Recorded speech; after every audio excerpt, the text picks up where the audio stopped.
Hi, folks. Nick Tockert here with the Historical Fencing Guild.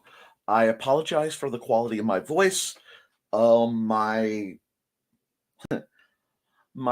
morning show on the other network was rather featured a 45-minute, basically no pause monologue, and I got rather passionate, which means my voice has to suffer for it.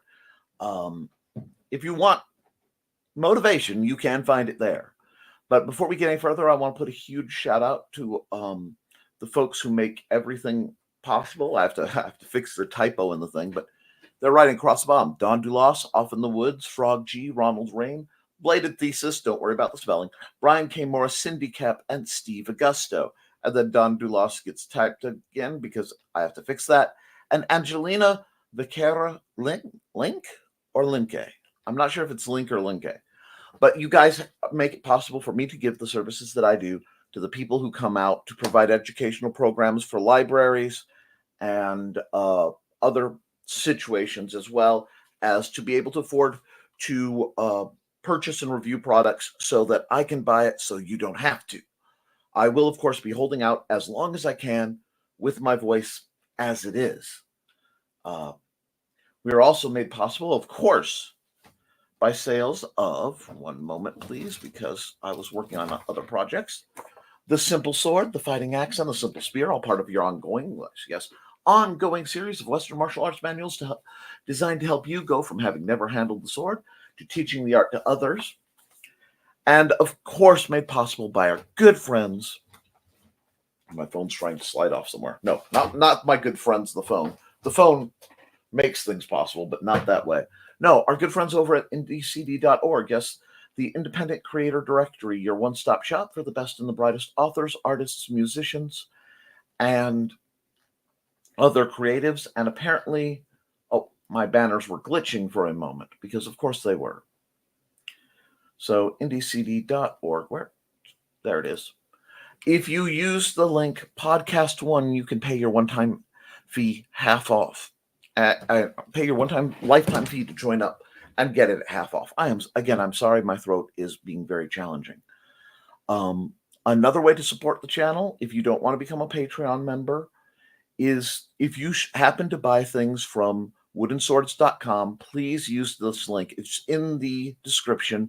It is my affiliate link. I get a small portion of kickback, but more importantly, the folks at PHA know that I am passionate and sincere about my desire to help others and to help my audience. When I say people would really like a sword that looks like this, excuse me, I forgot to switch my glasses. Now I'm going to check the comments rather quickly. Oh god, I'm going to clean my glasses first so I can read the comments, and then I will. There we are. There we are. You can't see me as well, but I can see you better. Let's hit the comments real quick. We'll go through, and we've got Foxy first through the door. Good evening, Foxy. I hope you're feeling better. And Thesis, good evening. And Dawn, good evening. And Sarah, good evening. Looks like we've got a crowded group. Today we've got a couple things I'd like to talk about. We may be visiting PHA because they have a couple new products that I saw go through the basic trainers that are very good. And I had some unique questions that were fronted my way. Let me just do something off screen for just a moment. I was working on a possible commission. So that's why I was a moment or two late. I got caught up in the groove. And I apologize, but it's the time of year where I start making a lot of my money. Oh, yes, poor Thesis, surrounded by women again.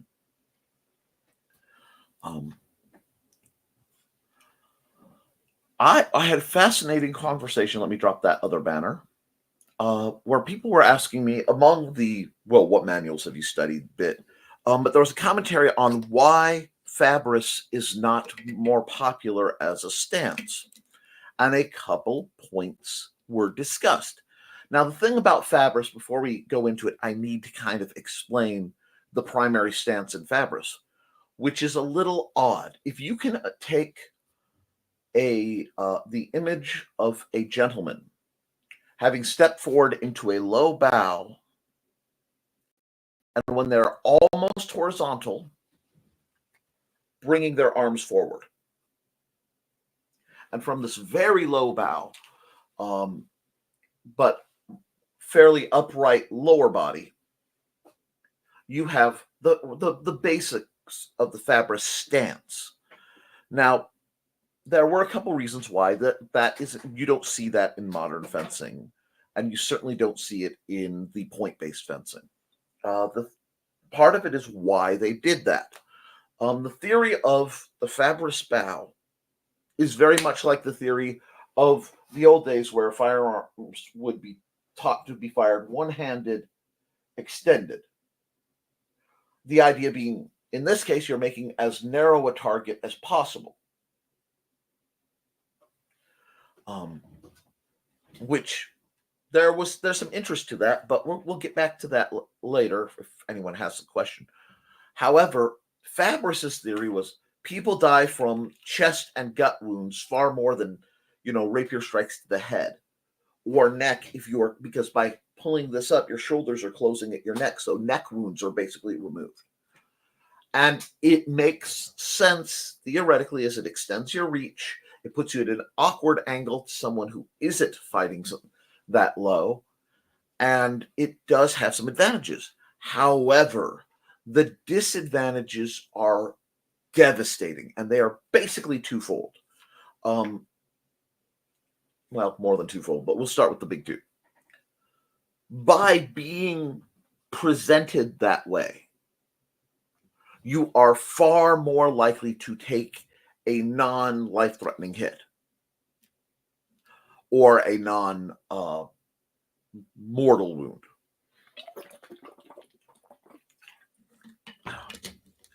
It's a lot. It almost apes the way some LARP groups teach to lead with your face, because in their rules, the face is not a targetable area. And when you were dealing with duels early period, they were customarily duels to the death. Later period, as laws and social norms changed, most duels were to first blood, meaning the first person who got cut loses. It's a very different mentality than trying to kill somebody. And it makes things like arm sniping much more popular. Well, what that makes arm sniping much more popular, and your stance is, here are my arms, you're running into some problems. The other problem with that is that stance is very painful to maintain for long periods of time. It is very tiring compared to a much more upright stance. And the third is you have to develop an entirely new system of transverse steps. So what do I mean? If I want to move offline, I have to be able to start not with the leg that is closest, like I teach, but with the leg that is least encumbered, being the rear leg. This is not a natural movement. It forces you to cross your legs, which anybody who knows me knows I am a proponent for. Let's not be stupid. The crossing of your legs makes you off balance. Now, you can get away with shenanigans like that theoretically because you are so extended that they can't get in to push you with your legs crossed. However, that does leave errors in one, sometimes they can. Two, you can much more easily be pulled off balance, wherein someone, especially if they're wearing gloves, simply grabs your rapier and yanks towards you. They might cut their hand, but you're staggering face forward. Likewise, many fast wrist grabs are involved in a lot of systems. Whereas in like the SCA, you are taught to not make physical contact with your opponent. You're not to grapple, etc. In actual period fencing, grappling happened a lot. Arms were grabbed a lot. It just makes sense. It just wasn't something that was as much taught by your fencing instructor, it was expected that you learned basic grappling as a child. It was part of the physical education. So you have problems there. The other problem with it, so we're at what, problem 3, problem 4, is it is something that works okay as a trick stance in a duel. Now remember, a duel is an organized, observed fight without, theoretically anyway, without interference from the audience or other members. And a lot of Fabris's stuff was designed to be showy, to make things look good during duels. There are several masters. Meyer did quite a bit of that. Ironically, that's part of why he did things like sickle fighting, because it was something people didn't see when they were watching recreational sword bouts or duels as entertainment. Not quite as gladiatorial as it used to be, but still quite there. But primarily, anything that impedes your movement to make it easier to win a duel gives you deadly training scars in a melee. And for the unaccustomed, the term melee, which some people pronounce melee or melee, I cannot do it that way. Just like I will call them quillions, not keons. And in part to annoy a very specific person, because there are levels of petty that I do aspire to. And I am the kind of person who, if I aspire to something enough, I tend to reach it. But being off balance, leaned way in, legs overextended for where you are, makes you incredibly vulnerable to your flanks. You can't use that kind of technique in line combat. You don't want to try to use something like that against multiple opponents. It starts to fall apart quickly. Now, there is another mechanical reason, and it's more geopolitical than it is martial, and that is France, for a time, did a whole lot of world conquering. Just because the French government conceded rather early to the German forces in World War II, as is often discussed, and people make a lot of fun. There's a lot of joy in French bashing. It seems to be an odd American hobby, which I never quite got, but okay. One, the French people held up one of the most effective and long-term resistance and guerrilla warfare things ever in history. So while the government may have conceded, the French people didn't.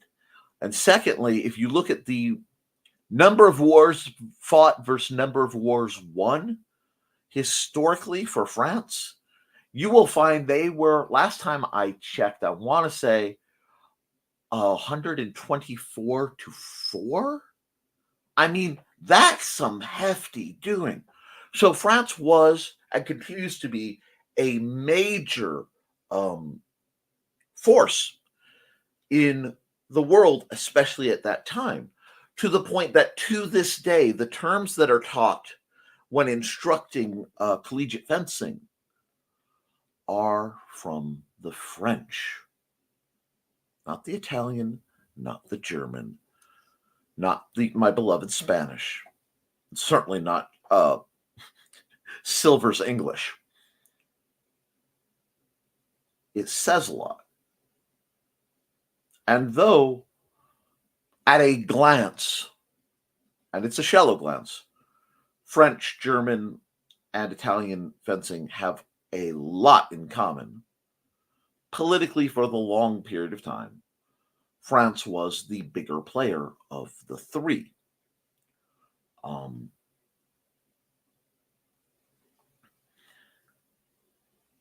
Obviously, in the post-World War II and modern era, they are not as big, but they're also far more formidable in their landmass that they control than most people realize because of some holdings in South America. However, that hit at that was at its peak around the time the small sword was definitely at its peak, and modern fencing has the foil is ancient. The foil is a very old training tool, but modern fencing, as we think of it, has a lot more to do with the foil and the épée. These are two very French, épée especially, very French. Saber gets interesting because once you get into saber, you get influences theoretically from the gymnasium sabers, the German saber traditions coming back from the is it Heisenberg school? No, it ends in Berg. I can't remember, but the dueling scars, wherein a sign of honor and of your honor and valor as a swordsman and as a warrior of the time was to have a scar from dueling because that meant you were dueling without a mask. This is why Colonel Klink has one. It is telling to his minor aristocracy status, and it is a very powerful sign for the people who understand that even in the humorous World War II image of Hogan's Heroes, there was a rift between the old guard and the new guard. So they're a different crowd. They fought with Mensirs and Schlagers. Now, I personally love a good Schlager. I will always love the simplicity and reliability of an oval Schlager. It dates me. It makes me something of an oldster. I had one of the last, which should surprise no one. It's around here. It's my primary rapier. That was used. Beautiful, beautiful, elegant weapon. Now mine was rigged to be a Spanish cup hilt because beautiful, elegant weapon, and I have no problem picking my way through history, picking the parts that work the best for me.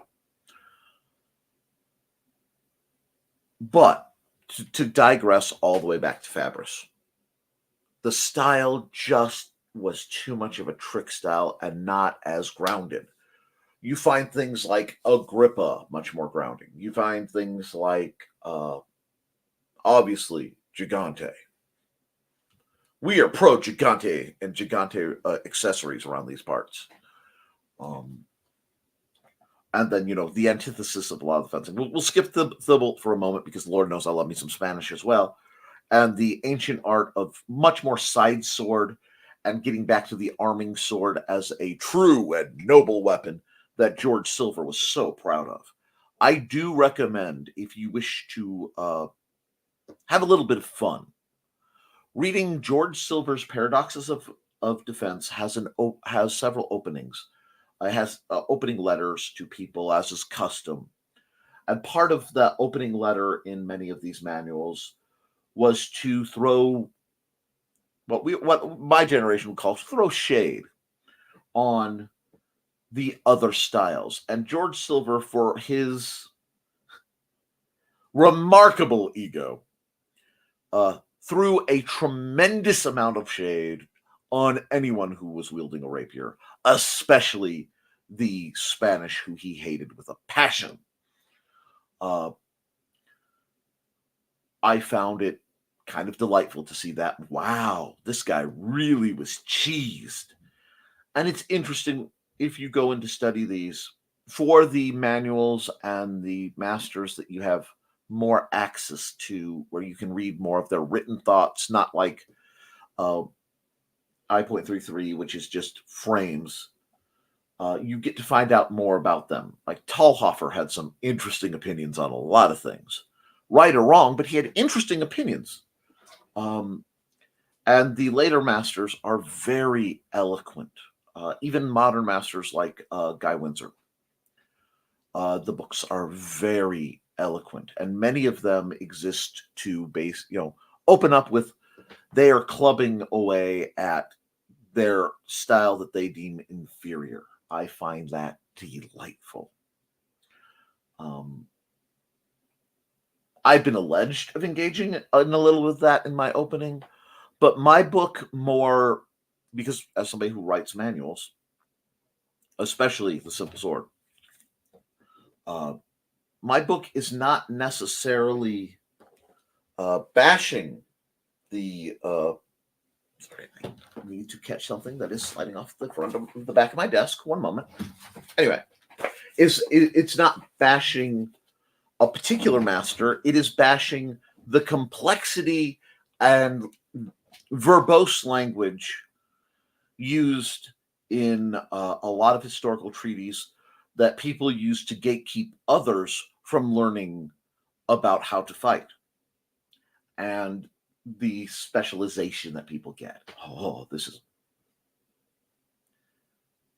when you start looking at the fighting techniques. I've said it before, I will say it again, and with gusto, as I am losing my voice further.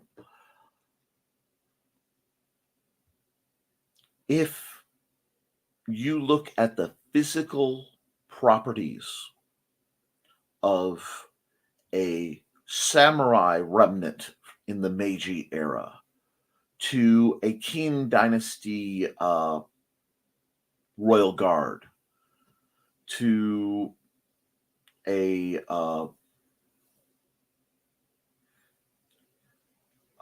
caravan guard making his way out of Constantinople, we try to say that we are so very different, and we focus as identity on our distinct differences as a way of trying to claim superiority or fight off inferiority or whatever.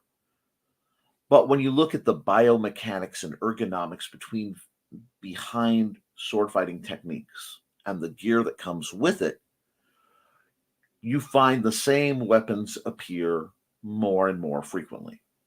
And what you have is, if you're fighting against armored opponents, straighter swords, straight spears, straight pole arms, very clear hacking and puncturing weapons. But if you are looking at one of the cultures where people did not wear heavy armor, this is where you find curved weapons becoming much more popular. And from that, you see the amount of horsemanship involved usually determines how fierce the curve is, in part because the mechanics of drawing a sword on horseback, much like drawing a pistol on horseback, is very different than if you are standing. And having a curve allows you a much easier draw because it fits the natural arc of an arm working. It also, on horseback, prevents a good measure of binding, because as you're galloping by, if you exchange either someone beneath you or someone at your level, your sword isn't hitting flat and tangling in bones and sinew. It is slicing deep along the surface or straight up severing. If you want to do the most damage, the quickest, against an unarmored opponent, many times you want what is called a draw cut, where, let me have, okay.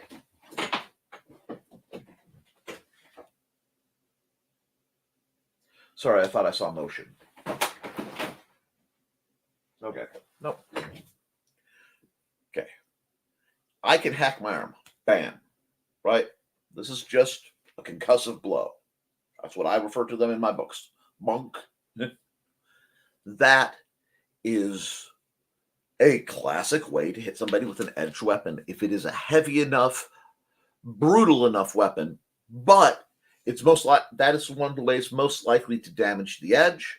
That is one of the ways most likely to have force reverb down the weapon, and it is most likely to get it tangled in weird places like between people's bones and in their rib cages and spines and up into the hip and pelvic regions. So if you are moving through your opponent on horseback, especially, you want a fluid motion. Now that gives you two basic options. You can do a push cut or you can do a draw cut. The thing about the nature of a push cut is it tends to deflect. A push cut deflects out. A draw cut digs in. Now, if I am cutting like this and my sword is curved past the sweet spot, it hits and it slices. This gives it the effect of a draw cut when a concussive blow, which is much faster and much more dynamic, because a draw cut is a sit and slice motion. Literally think about when you're cutting your steak. If you are a meat eater, if not, I apologize. I'm sure there is a vegetable equivalent. I've had people get upset about this analogy, but please bear with me. If you are a meat eater and you are using you take your steak, and a lot of people will do the first push cut, and it opens up this little narrow cut. But when you draw back, even if the knife isn't serrated, you get a much deeper wound channel. Now, if you have chainmail is really good at taking a slice and not hurting what's behind it. It's very good at that. It's not good at absorbing impact as well, but it's not bad.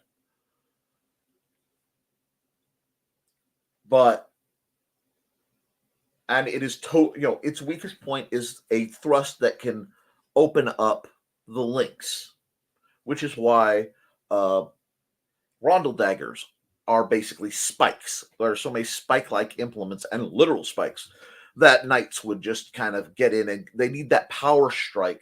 So while I normally decline to speak on what we call reverse grip as a tendency in modern applications, you need to know it and you need to understand it for some things. But if you're trying to get through chain armor, you're trying to get force through the cracks or punch through plate armor, you need the most powerful gross motion you can, not a subtle motion. Okay? That's where, bam, think like you're staking a vampire. Okay? Sorry, Johnny, if you're in the chat. I'm not talking about you. But understanding that beyond that, the vast majority of weapons that are considered swords are about 2 foot to 3 foot long in the blade.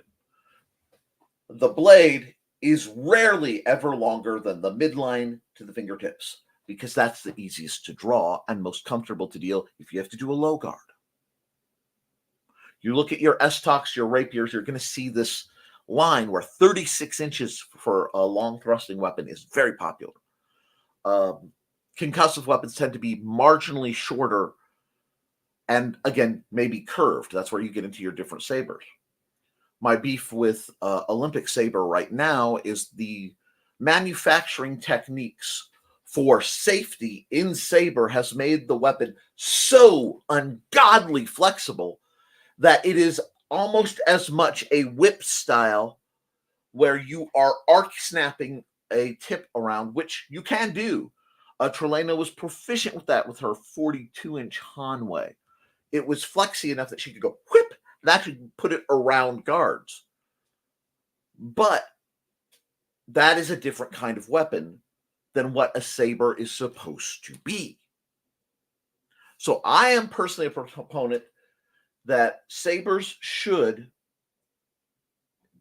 be redesigned to be much closer to the gymnasium sabers, a much heavier, wider blade.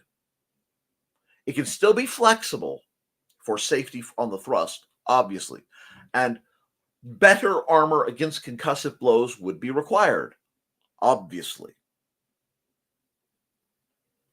Only an idiot would take a heavy concussive blow from a blunt object and try to only protect it with puncture-proof fabric because the blade might break. Or, say, the entire Middle Kingdom, who insist in the SCA of using heavy rapiers, which I love, don't get me wrong, but do not have required joint protection or chest protection.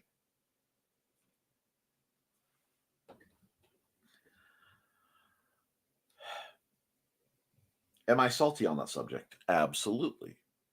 Is it because it nearly killed me? Absolutely.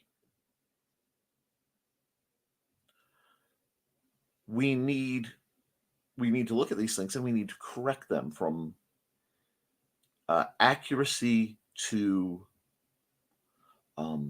elegance. Now, I would also be totally fine with them splitting Olympic saber into two categories, where you have what we think of as saber now, and you have concussive saber, or heavy saber, or gymnasium saber, which is much more close in technique and in weight and in equipment to the classic, especially like the Prussian sabers, the Polish sabers. Something with a bit more backing, because I think they're two different weapon styles at this point. Much like, and I'm sure if the thesis is in the chat, because I had to check some things, and I know he's there, the difference between a proper Jin and this wushu garbage that people try to express as a Jin. A proper Jin should remain rigid when used. It should be audibly. Not only does it have a raised center spine, you should be able to hear from how it cuts the air whether your edge alignment is good. Go read works by Dr. Yang Jwing-Ming. Go watch his videos. Watch the utter disdain on this man when he has to see these wibbly-wobbly wushu weapons, which you see in many martial arts tournaments. They are a product of oppression on the fighting arts by the government agencies from a very specific party. I find it sickening. As said party went to great lengths to try to remove martial arts from the Chinese culture as it took over. They failed, but they still heavily and insidiously affect how it's practiced in many ways. That's why I would literally prefer to use my wooden Jin trainer when I am doing Tai Chi or Bagua or other base techniques from the time of me doing it. Shout out to Sword Sage. Good Lord, he and I played patty cake enough that I would rather have something rigid like that and have to have good control than one of these wibbly weapons. Because honestly, my telescoping Jin, that is literally not meant for combat. It's just a sword simulating object. It's the one I set one just like it to Cindy Kep. It has less wobble than these things. I don't know what they're even made of. It's like chromium and aluminum. They are very shiny, but you can see them when they're cutting the air going blah, blah, blah, blah, blah, blah, blah, so that they can't really be a threat to anybody. And I'm like, if you were that scared of that in this age, good Lord Almighty, are you paranoid? But personal beliefs, not trying to be hyper political on anything. I did get a little going, so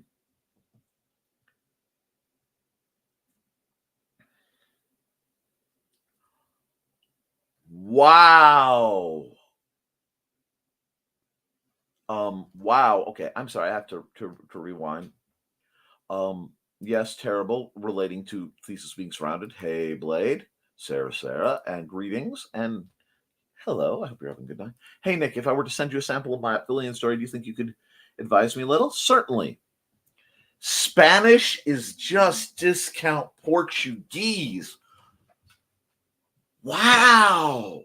Spicy, my friend. Now, I will admit, I am not terribly well versed in Portuguese sword techniques.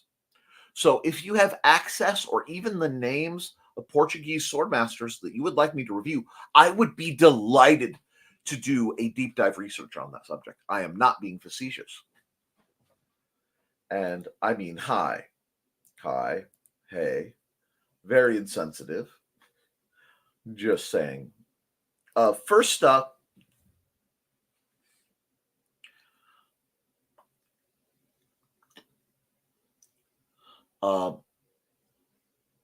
ask me who versed me in vampire fighting techniques. I'll give you a hint. It wasn't a customary hunter type. Y'all, there's arguments between the whole vampire bunch. Y'all get spicy. I mean, yes. I'm just saying. I seem to remember something about spring steel from my first husband ages ago, but it's too long ago to remember what's the deal with that. Okay, that's real easy. I can actually address probably where that goes. When you're making a sword, you want a measure of flexibility and a measure of how well it will return to true. Being the ballad of a duel at the Hotel Burgoyne between Bergerac and a Bohemian. No. Okay. This is my beloved 30-inch Zen Warrior Armory heavy rapier. It is saber rigged. I find it very saber-esque. No quillions to get in the way. But if you look at this, I am going to hold it. Okay, I need to here. I'll do it here so you can see. I can put a dramatic bend on this, and then I can be cruel and let it go. And if you look, it is just about as straight as it was before I started. Not all steels can do that. The vast majority will either break or they will take an L bend. They will crease and not straighten. This is a type of spring steel. That's why spring steel makes very good swords, really. If I were in a situation where I desperately needed a light sword for whatever reason, gone through the portal, the tip could come off of this. I could put an edge on it because it's a relatively pointed tip beneath the butt and all that, and find this to be quite an effective little light sword. The balance is superb.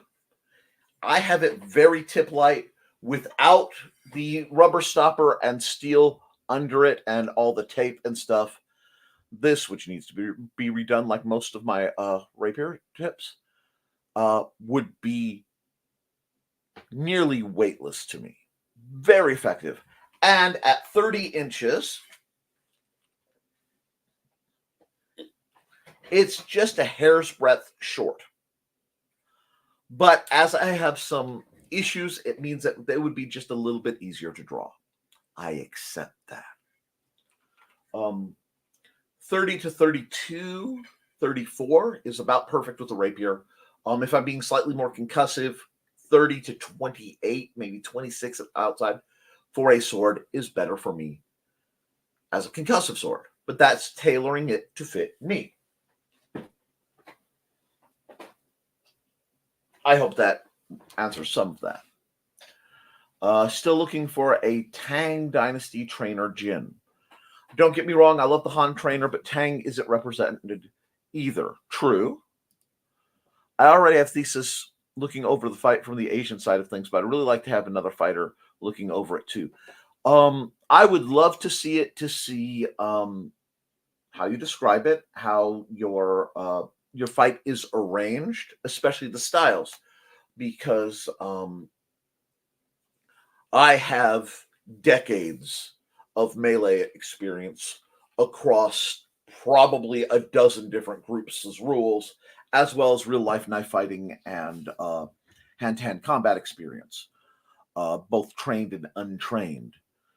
From my misspent youth. I would love to see that, to see if I see any obvious things that could be improved, or just delight in reading what you have to write. You're a very eloquent person. I mean, hi, Raffle. Hysterical, Johnny. Oh, that clicks about spring steel, starting to remember again. And I'll let that one slide only because I pushed someone into pushing you out of retirement for a day. Came to say thanks.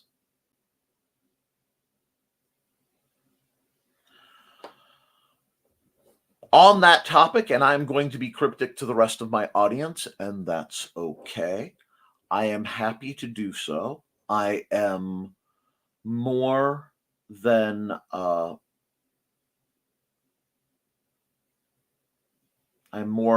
her disposal should they reach out to me. I do, for the right people, and I hate to put it that way, but I have to be very discerning. I still do advisory. What I have retired from largely is the active stuff. It is not my job to go into a haunted house and find why it's haunted. I don't need to walk into another room and get hit by something that isn't there, or play these scratched games, or come home sore and battered and smelling like sulfur because some idiot tried to summon something and didn't know how to put it back. This time of year, I'm prone to making sure I'm in as functional shape as I can be, just in case some old associate comes knocking. There aren't many people out there with a chip that they could cash in with me on that level. Strikingly few, actually. But there are still a couple. That being said, when someone is genuinely having that great of problem and they need help, I would be remiss and dishonorable to deny them, barring extenuating circumstances. There are some people who've done some things, and it's like, don't come to me, please go directly to the Catholics, you know. But that's neither here nor there. Back onto the things. And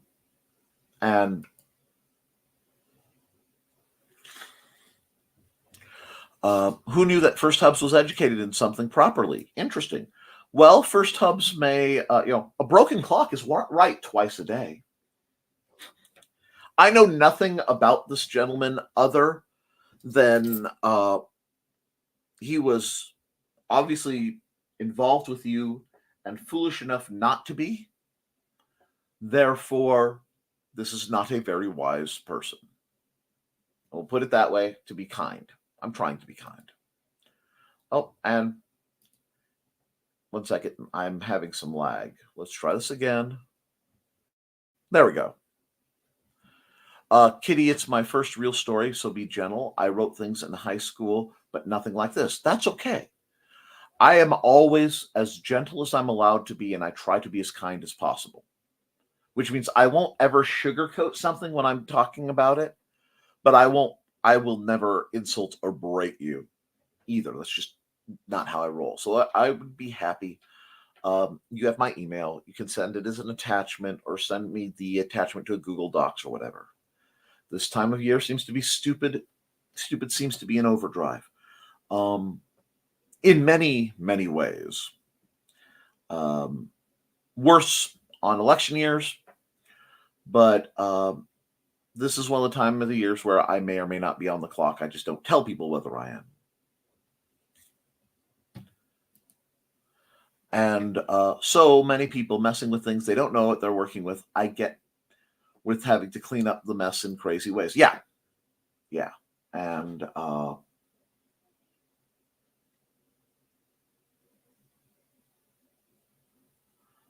wow. I'm sorry, I saw your later comment. And kindness is the name of the wooden stick I keep in my room. I approve of that, because if you need to kill someone, killing them with kindness might be the best way to do so. That was called a joke, YouTube. Please don't give me more flack. And never watched the movie Tarot that came out earlier this year. The whole thing is kids opening things that they don't know about they're doing, and then they refer to the internet to fix it. Cringe. Oh my. Quite a few years ago, Foxy and I ran across a group of messing with things. They should ask me about it sometimes. Perhaps I will. But I try not to get too involved in such things actively, because I have a special needs child and I can't have that sort of thing following me home. It's a big part of why I retired. I also don't have the physicality to do a lot of what I used to do. That being said, one moment, please. I need to do a couple little things right here to here to PHA. I remember seeing some things. It was an ancient deck, and I will tell you, on the topic of that, I do not meddle in the affairs of the major arcana. It is simply not my method. Skyrim Fluffy Bunny, because nothing worse is going to the other side and telling others you have to be were slain by Fluffy Bunny. Share screen, Purple Heart Armory, let's go. Add to stage. That works. I was cruising this. Okay, it's all coming up. Well, something fell. Delightful. And I happened to get to the basic trainers, and I saw some interesting things I will try to bring up for discussion, because I think you all will enjoy it. I have things labeled price high to low. No.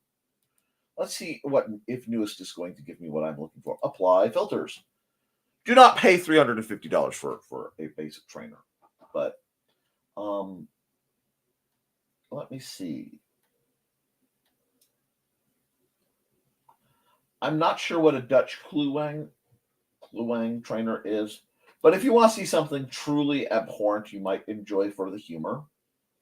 The Gunthroat Sword Axe trainer, because even in the period, there were people who were trying to make things cooler.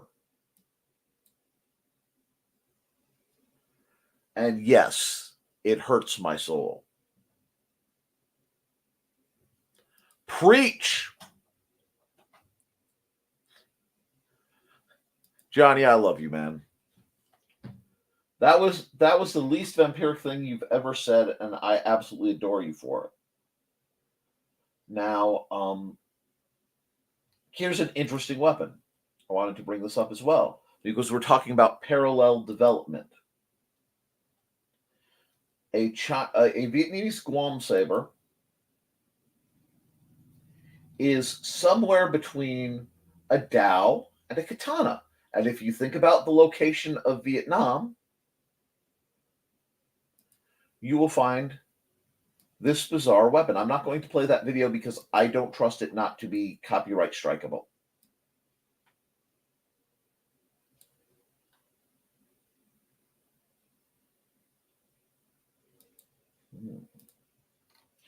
But I want to look at the sizing on this because, 24-inch blade, 30-inch overall, 3/4 of a pound. Oh, that thing is a butter knife. And that means it's about a 1.5 hander. That's fascinating. I may have to dabble in that.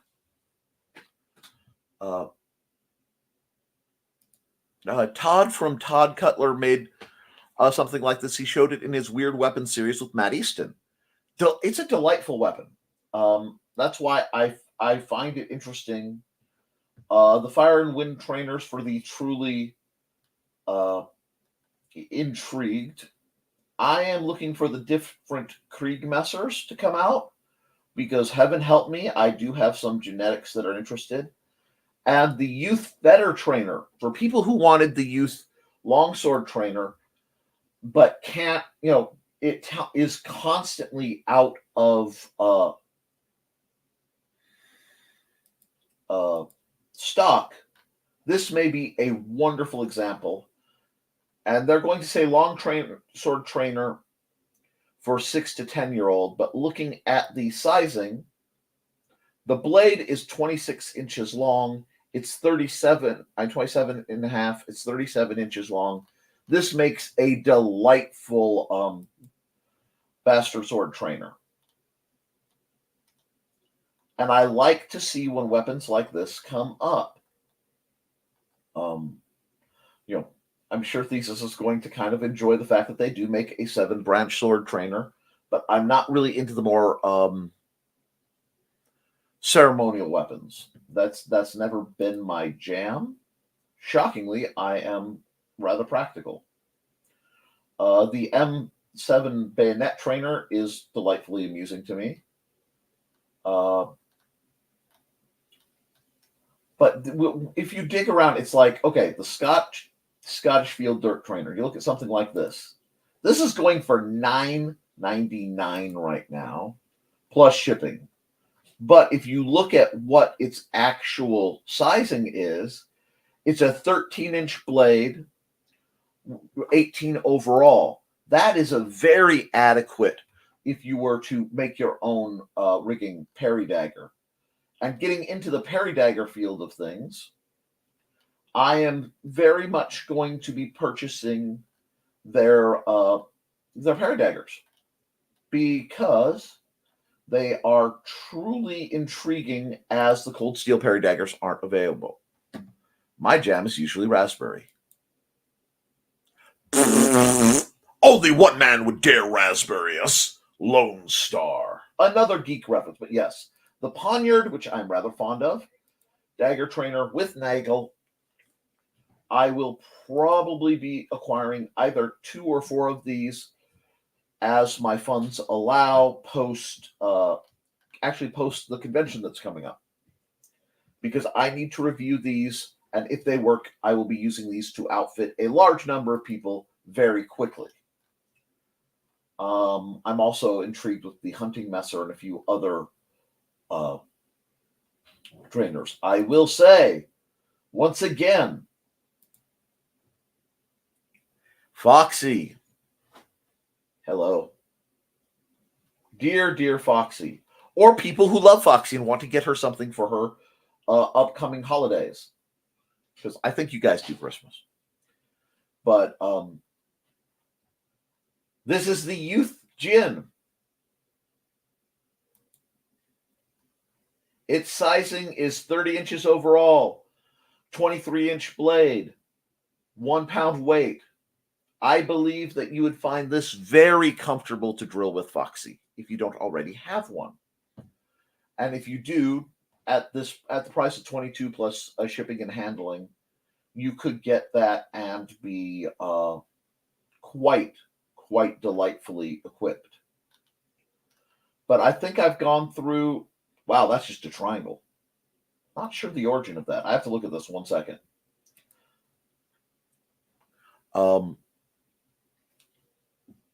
What does it say? 4th century Asian. Okay, that makes sense. Oh, okay. Central Asian. Fascinating. Sorry, I got a message. I can't check that while I'm here. I don't know if it came up to you guys or not. But I would really recommend coming over to PHA, especially if you're interested in learning a new technique, a new style, and looking at their basic trainer line. Because overall, I find them to be the highest quality, best customer service, and most diverse offerings.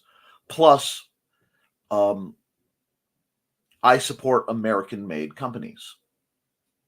It is one of my passions. I believe if we want our country to do better, we need to buy American. I've held to this whenever possible, and I intend to hold to it as long as I can. When I can't, and I have to afford something less expensive, I look up places, and that's where you get polypropylene things from Wuzhou or things like that. But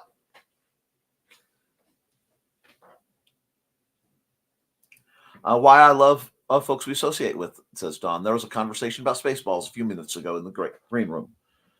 There is a shockingly high number of, shockingly high ratio, shall we say, of geeks, and especially sci-fi geeks, and historical swordplay students. It just seems like that these two fields overlap. And I think that's good. I think it's necessary. I think it's something beneficial. And it also is a great reason for geeks who many of our activities, geeks, nerds, dorks, whatever, aren't terribly movement-based, to get out and do something. You know, a lot of times I will say, I don't care why you train. Just train. Train every day.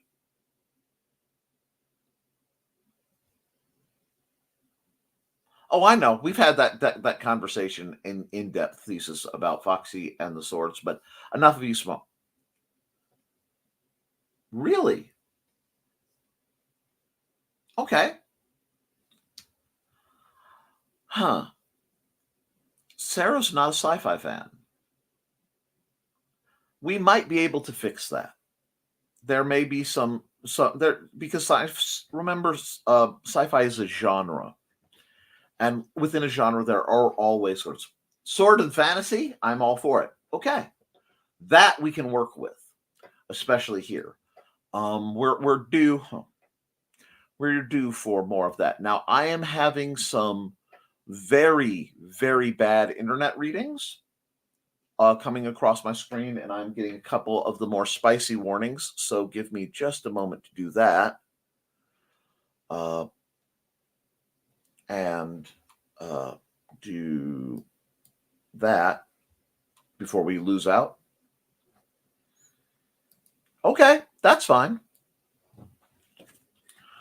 But I do think I'm going to wrap it up right here. My voice is rather harsh, and I need to go drink something warm and just drink something more. This is a result from all the cleaning we've been doing and prepping for the remainder of the moving, which will be done in this weekend and next. And I will have that storage unit done, hopefully. I want it done before my convention, so I have time to work on my convention stuff.